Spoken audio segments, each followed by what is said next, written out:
이번 책은 팀 마샬의 지리의 힘 2 중에서 7장 사헬입니다. 아프리카의 지도를 한번 보겠습니다.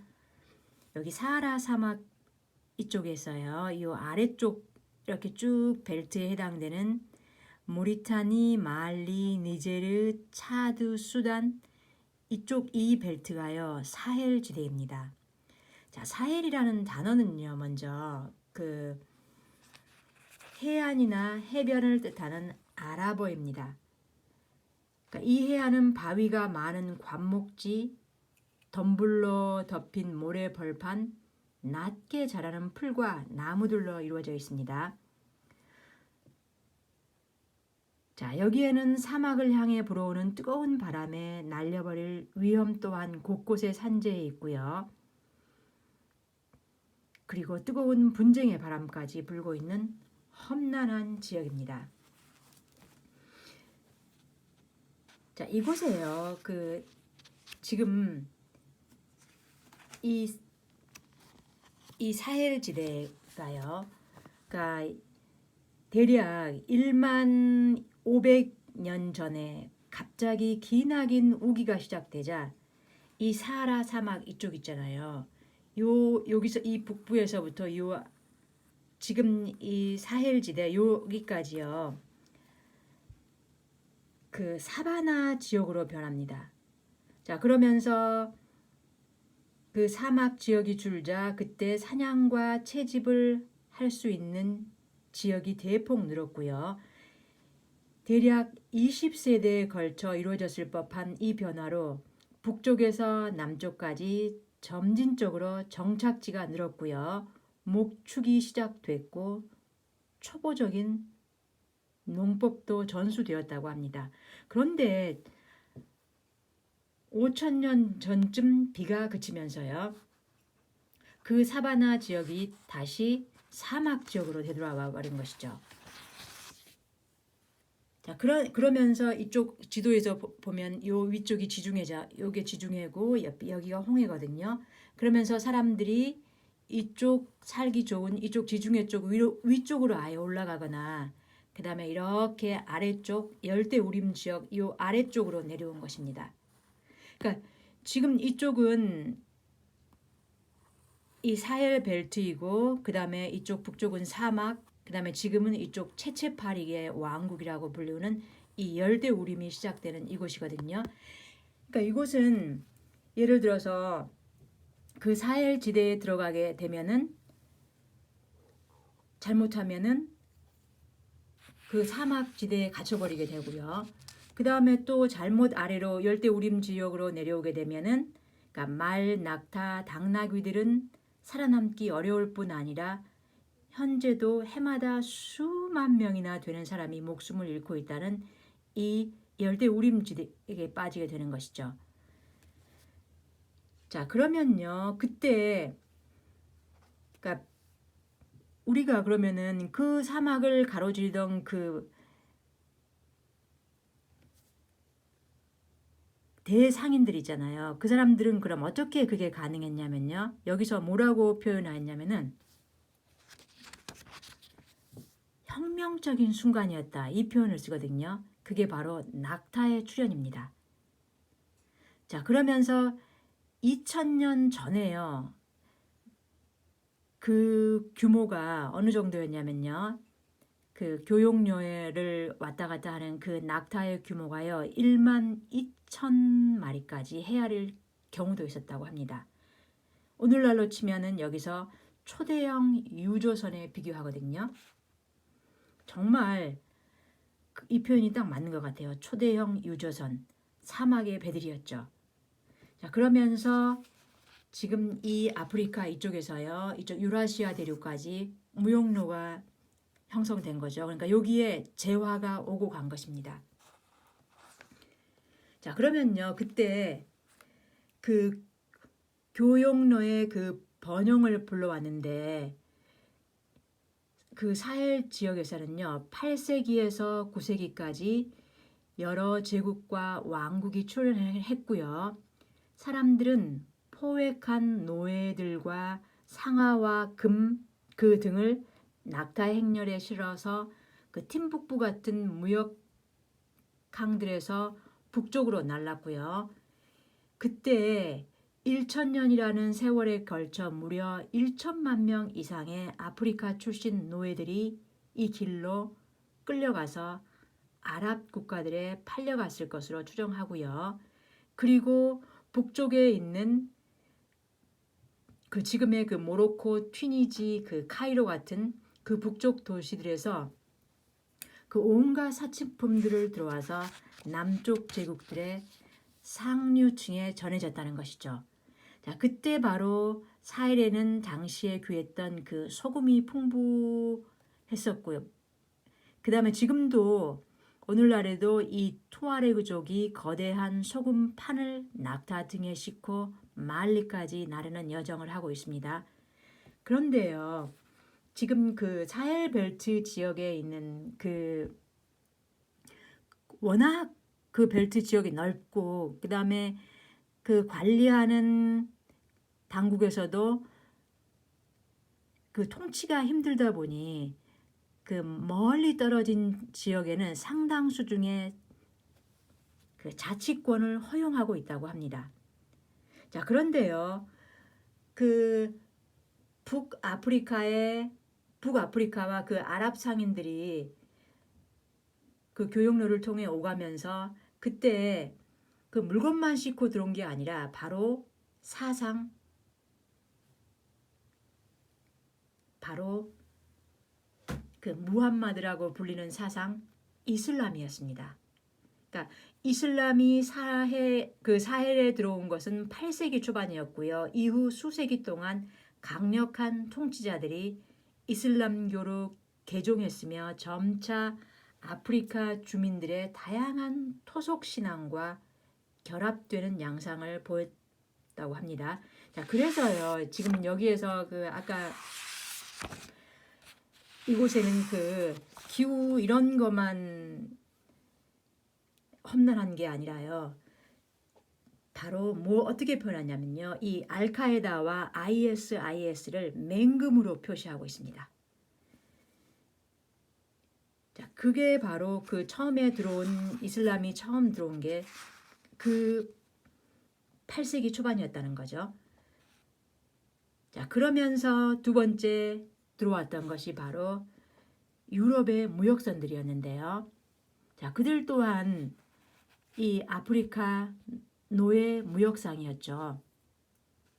자, 그러면서 유럽인들은 잽싸게 황금해안이라는 이름을 붙이기도 했다고 하는데요. 자, 그리고 바로 그 악명 높은 1884년 베를린 회담, 유럽의 열강들이 아프리카의 지도를 갖다 놓고 멋대로 선을 그어서 대륙을 쪼갰죠. 자, 그때 그 당시 영국 총리였던 솔즈베리 경은요, 몇 년 뒤에 이렇게 말한 적이 있다고 합니다. 우리는 산과 강과 호수들을 서로 나누었다. 유일하게 어려웠던 것은 그 산과 강과 호수들이 정확히 어디에 있는지 알지 못했다는 것이다. 자, 바로 이 말처럼요. 그때 그 사헬의 많은 지역은요, 프랑스령이 되었는데요. 그 현재로 보면 이쪽 지역들, 이쪽 아프리카의 이쪽 서쪽 지역들 있잖아요. 이쪽 서쪽들이었는데요. 말리, 니제르, 부르키나파소, 차드, 모리타니, 세네갈, 기니, 베냉, 코트디부아르 등이 해당되고요. 자, 그러면서 그 1898년 그 이듬해 그 볼레 샤누안 탐험, 그러니까 그들이 프랑스가 확보한 땅을 통합하기 위한 전략의 일환이었는데요. 그들이 얼마나 심하게 약탈을 자행하고요. 자, 그들을 억압했는지. 그런데 지금은 이 블레 샤누안 탐험은 그 다수의 프랑스인들의 뇌리여서 잊혀졌고 외부 세계에서도 거의 언급되지 않고 있지만 사헬 지역에서는 그 기억이 생생하게 살아있다고 합니다. 자, 그런데요, 우리가 보면 이런 의문이 드는데요. 그 수십 년 동안 지도에 표시해 오던 이 서구 열강의 세력권은 주로 행정구역처럼 관리하거나 나중에는 그 사실상의 국경선이 돼버렸는데, 왜 그럼 그 1950년대, 60년대 그 탈식민지화를 거친 지역들은 국제적으로 인정받는 국가가 되었는데 왜 그 국경선을 그대로 가질까? 그러니까 1964년 아프리카 통일기구의 회원국 수장들은 기존의 그 국경선을 고수하는 게 낫다는데 합의를 해버렸거든요. 자, 근데 그것은요, 마지못한 합의였습니다. 왜 그러냐면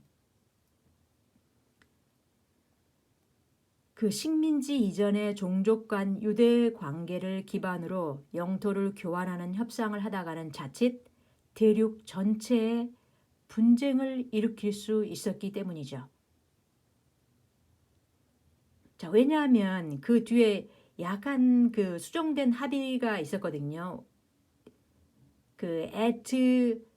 에리트레아가 에디오피아로 독립했었고요. 남수단이 수단으로 독립했고, 그 또 나중에는 이 민족국가 탄생에 끔찍한 내전들이 또 불러온 것들도 있습니다. 그래서 처음부터 울며 겨자 먹기로 그 기존의 국경선을 고수하는데 합의를 해버리다는 것이죠. 자, 그러니까 그 국경을 지도 위에 표시할 때는 잘 지켜지는 것처럼 보였지만 기후변화, 지하디스트, 지역 내 식민지 이전의 분열주의 등이 결합하여 갈등의 시대를 만들면서 이 지역은 새로운 도전을 받고 있습니다. 그 지하디스트라는 말을 한 번 더 그 네이버 그 두산백과를 보면요. 그 지하디즘은요, 그 이슬람 뿌리를 가리키는데요. 흔히 그러니까 그 큰 지하드라는 거는 개인의 신앙 생활을 위하여 끊임없이 내적 분투하는 것이고, 작은 지하드는 이슬람 공동체를 공격하는 외부에 저항하는 것입니다.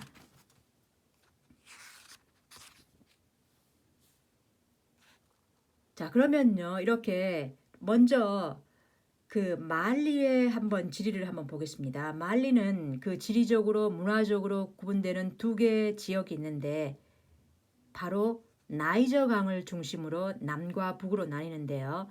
당연히 북쪽은 그 사하라 사막 쪽에 가까우니까 이쪽은 아주 건조하겠죠. 자, 그것은 북아프리카 베르베르족의 한 분파인 투아레그족과 전통적으로 알제리, 니제르, 모리타니와 연계된 유목민들이 지배하는 땅입니다. 그러니까 그들은요, 특히 그 타인을 우리로 받아들이기를 꺼리는데요. 그래서 그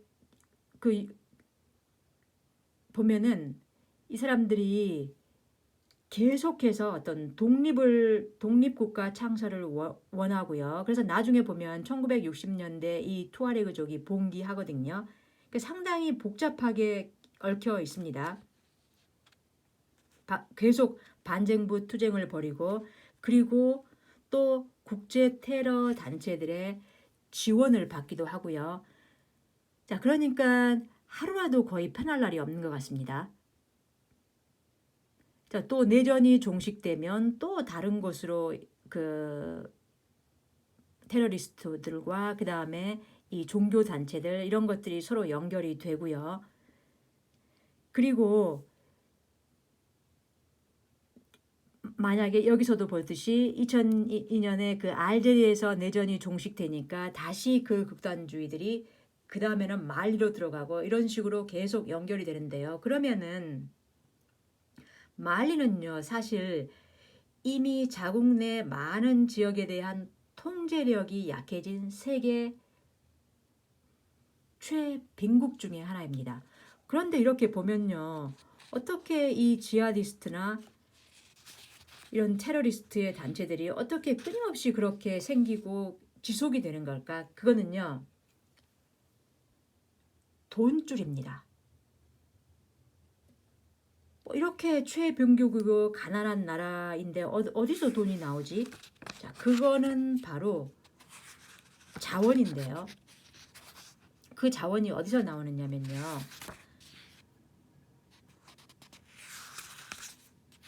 그 지역에 묻혀 있는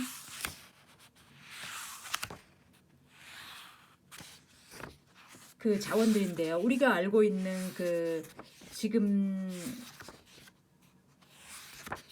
중국과도 관련되고 강대국들이 먹잇감을 노리듯이 노리는 거 있잖아요. 그래서 한때 뉴스에도 많이 올랐던 히토리온이 그러한 것들이요. 그럼 봅시다. 먼저요. 모리타니에는 철광석과 구리가, 그 다음에 니제리에는 우라늄과 원유와 인산염이, 그리고 차드에는 석유와 우라늄, 부르키나파소와 말리에는 금광이 있습니다. 자, 이렇게 보면요. 여기에서 얘기했다듯이 가장 가난한 지역이 알고 보면 천연자원 측면에서는 엄청난 부자다. 이렇게 표현됐죠. 니제리아는 세계 4위의 우라늄 생산국입니다. 그러면 이런 생각이 또 들죠. 이런 것들을 잘 운용해서 가공하고 국가가 잘만 운영하면 국고를 올릴 수 있지 않을까? 자, 그런데 이 나라에 들어와 있는 이 다국적 관광 기업들에 부과하는 그 세금으로 충당해서 이 나라가 버텨나가고 있습니다. 그런데 심지어 이렇게 표현을 하거든요. 인간이 태어나서 딱 피할 수 없는 것 두 가지, 죽음과 세금이다. 이렇게요. 근데 거기서 다국적 기업들로부터 받는 세금이요. 그리고 정부가 얼마나 부패했냐면은 다국적 기업들과 약간 놀아난다고 할까? 그리고 그것들을 또 누가 노리냐면은 이 지하디스트나 테러리스트들의 또한 표적이기도 합니다. 그래서 이런 거 보면은요, 상당히 그 부분을 읽는 게 불편하기까지 한데요.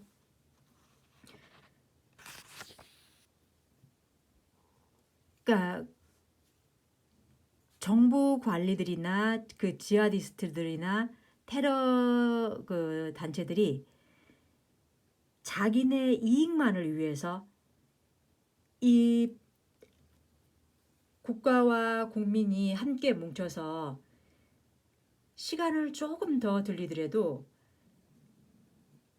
국가의 부를 늘릴 수 있는 그런 창출의 자원으로 쓰는 게 아니라 그때그때 예를 들어서 푼돈 쓰듯이 그때그때 자기의 이익을 위해서 외국 단체들한테, 그러니까 예를 들어서 밀수를 한다든지 그 다음에 대기업들과 결탁을 해버리고 그런 점들이 많이 보입니다.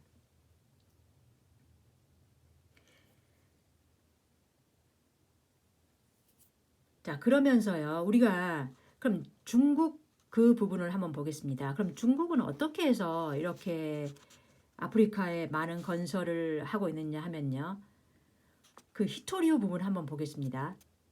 왜냐하면 이 히토루가 이들의 상황을 더더욱 꼬이게 만들거든요. 히토리는 잠깐 보면요. 설명도 잘 되어 있는데요. 지표면 밑에 있는 17개의 원소를 총칭하는데 탁월한 내열성과 자성 및 인광성이라는 특징을 지니고 있는 이 광물을 찾아내서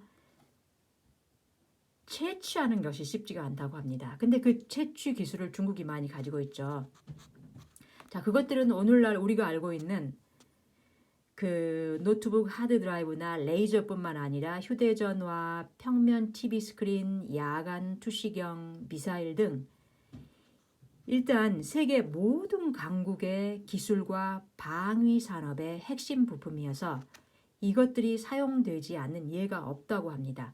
그 외에도요, 또 풍부하게 매장돼 있는 게 그 니제르와 차드는 히토류를 추출할 수 있는 그 우라늄, 그 다음에 말리에는 그 리튬, 그리고 요즘에 그 하이브리드나 전기차에 들어가는 그런 배터리의 요소들이죠.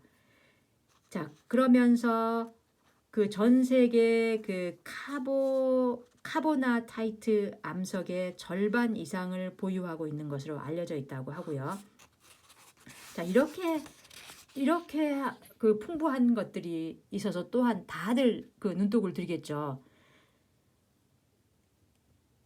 자, 그러면서 여기에 이제 중국, 당연히 미국, 그리고 그 유럽의 국가들, 그 다음에 러시아, 자, 이러한 나라들이요.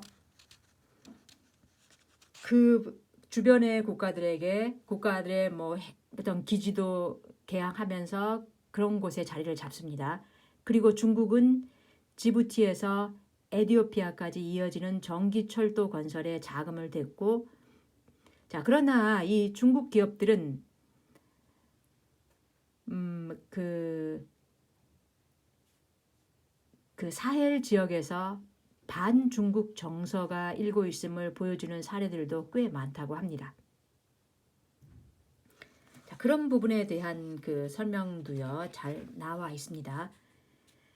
자, 그런데 어떻게 그러면은 그 우리가 그런 뉴스를 좀 많이 듣죠. 프랑스나 이런 곳에서의 그 어떤 그 테러리스트의 범죄로 그 매년 뭐 많은 사람들이 죽고 이런 경우 그런 뉴스를 많이 듣잖아요. 그거는 왜 그러냐면요. 그럼 프랑스 그쪽 서아프리카 지역이 프랑스령이다 보니까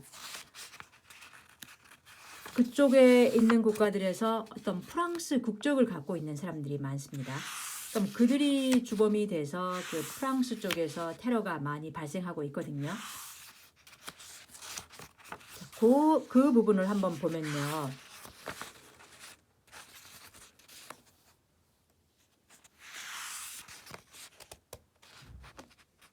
자, 그래서 그 부분을 살짝 찾아보려고 하는데 이쪽에 그 2000년 이후거든요. 그때 프랑스에서는 테러로 그 300명 이상이 목숨을 잃었고 부상자만 해도 수백 명이 넘는데 그 범인들 중 다수가 이중 시민권을 가지고 있고요.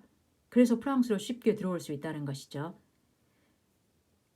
자, 그러면은 그 프랑스는 사헬 지역 국가들이 그들이 직면하고 있는 이 무수히 많은 위협을 스스로 물리칠 능력이 안 된다는 것을 알고 있습니다. 그래서 어떻게 하냐면은 그 마크롱 프랑스 마크롱이요. 주변의 EU 국가들에게 어떻게 이제 끌어들이냐면은 자, 우리 코밑에서 ISIS가 세력을 펼치는 걸 보겠느냐. 그래서 그 2020년 개최된 회담에서 국제적 관심을 호소합니다. 사헬 지역의 남쪽 국가들이 붕괴해서 수백만 명의 난민들이 유럽으로 몰려 들어오는 것을 막으려는 그 방어 전략이었던 거죠. 자, 그 호소가 먹혀들어서요. 그들은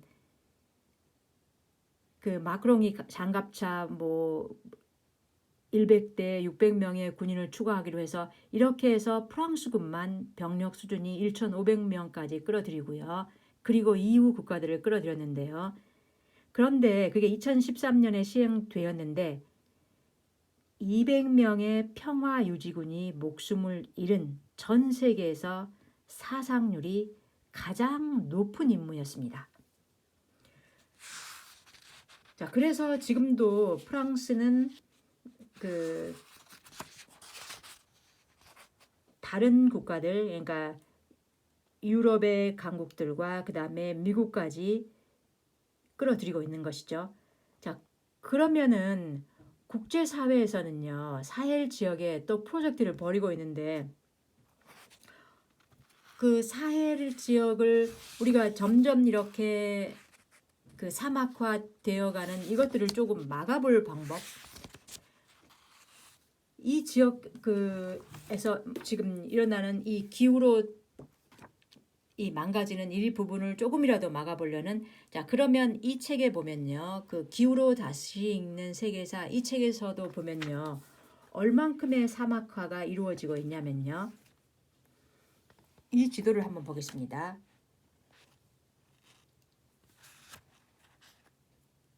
자, 지금은요, 그 2000년대에 들어 아프리카 대륙 전체 3분의 2가 사막이나 반건조지대로 변했고요.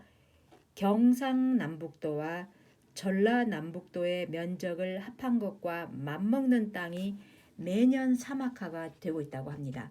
자, 이 사막화를 막을 수 있는 방법은 바로 나무 심기라고 얘기하는데요. 그런데 이 그레이트 그린 월이라는 이 프로젝트거든요.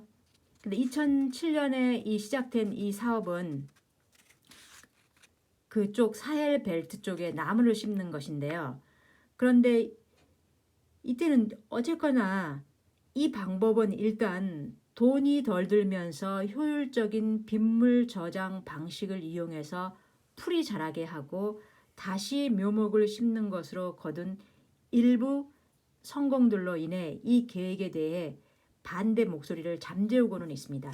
왜냐하면은 일부가 지금 성공하고 있거든요. 그런데 해결된 것은 아닙니다. 왜냐하면 가축들은 늘어나죠.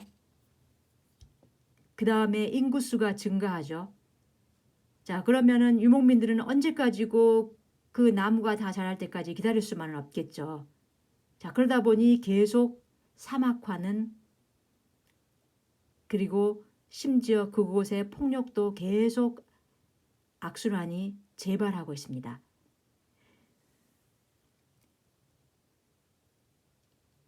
이 아프리카가요, 지구상에서 가장 빠른 인구 통계학적 변화가 진행되는 곳이거든요. 2050년까지 이 대륙의 인구는 12억 명에서 24억 명 곱절로 늘 것으로 예상하고요. 당연히 사헬벨트 일부도 그렇겠죠. 자, 그런데 우리가 그 출산율을 줄여서 어떤 도움을 주겠지만 비용이 많이 들고, 그 다음에 여전히 남아 선호 사상, 그리고 여성들 핌에 대한 지식 부족, 심지어 여성을 대상으로 하는 할례, 그리고 보건교육의 그 계속 떨어지는 그 예산들. 자, 그런데 사실상요, 주변에 돈이 아예 없는 건 아니지만, 선진국들만큼 대규모는 아니지만 보다 공평하고 투명하게 분배할 수는 있겠지만 아직 턱없다는 거죠. 자, 그러면서요, 사실 저는요, 이 그 사헬 제가 왔다 갔다 하면서 좀 얘기하느라고 헷갈리기도 했지만, 우선 지금 같은 시대 같은 시간을 살고 있는데 이렇게 험난한 지역이 있구나. 그러면서 이걸 좀 관심이라도 좀 가져주자. 이 책을 통해 읽었지만 나는 좀 그나마 관심이라도 좀 가져야 되는 게 아닌가, 이런 생각이 들면서 마음이 씁쓸했습니다. 자, 그러면 그 뒤쪽이요, 이 결론적인 부분을 한번 읽어보겠습니다. 자, 지금까지 사헬 지역의 정부들은 능력이 안 되었거나 또는 자비심 부족으로 부족들 간의 전면적이고 공평한 협상을 통해서 국민들의 불만을 잠재우려는 의지조차 보이지 않았다. 이런 형편에서는 정부 내에 만연한 부정부패를 감안해 보면 외국 군대가 아무리 많이 들어와도 주변 상황을 바꿔서 안정적인 국가를 세울 가능성은 희박해 보인다. 정부의 엘리트와 기업들은 자신들의 이권과 권력에만 신경을 쓰고 자신들이 속한 부족이 이득을 취하는 데에만 정신이 팔려 있다. 민족성이라는 지리가 국경선보다 훨씬 강하게 작용하는 것이다. 말리에서 이따금 중첩되기도 하는 지하디스트들과 투아레그족 반군은 그들의 정부가 국민들의 기대를 저버렸다고 하면서 진정한 독립이나 이슬람 국가만이 문제를 해결할 수 있다고 주장한다. 그러면서 외국 세력을 믿어서는 안 된다고 경고한다. 또 AQIM 프랑스가 그 어떤 목표도 이루지 못하게 자신들이 회방을 놓고 있다고 주장한다. 틀린 말은 아니다. 프랑스로서는 이길 수도 없고 빠져나올 수조차 없는 갈등의 덫에 발목을 잡힌 채 아닌지 우려하고 있다. 여차하면 끝나지 않는 전쟁이 될 수 있기 때문이다. 영국과 다른 국가들도 좀 더 많이 관여해야 할 순간이 올지도 모른다고 걱정하고 있다. 그동안 대서양에서 홍해에 이르는 수천 킬로미터에 걸친 국가의 국민들은 폭력의 파도가 밀어닥치는 것을 지켜보거나 실제로 겪고 있다. 그 갈등이 국경 지역을 넘어 유혈 사태로 번지면 그들 자신도 피를 흘리고 모두가 그 안에 매몰돼 버린다. 외국 세력이든 지역 세력이든 그곳에 주둔하고 있는 한 그 충돌 상황에서 빠져나오기 어려워진다. 이런 상황에서 지하디스트들은 국가를 무너뜨리고 무력을 행사할 것이다. 대화 또한 큰 의미를 갖지 못하는 게 현실이다. 지난 수년간 사헬에서는 많은 것들이 변했다. 그럼에도 이곳은 여전히 타협이 어려운 곳으로 남아있다. 한 가지 바람이라면요. 시간이 조금 더 흐르더라도 역사가 이 사헬 지역이 다시 평화로운 곳이 되었다 하는 그런 뒷얘기가 들렸으면 하는 바람입니다. 네, 끝까지 들어주셔서 고맙습니다.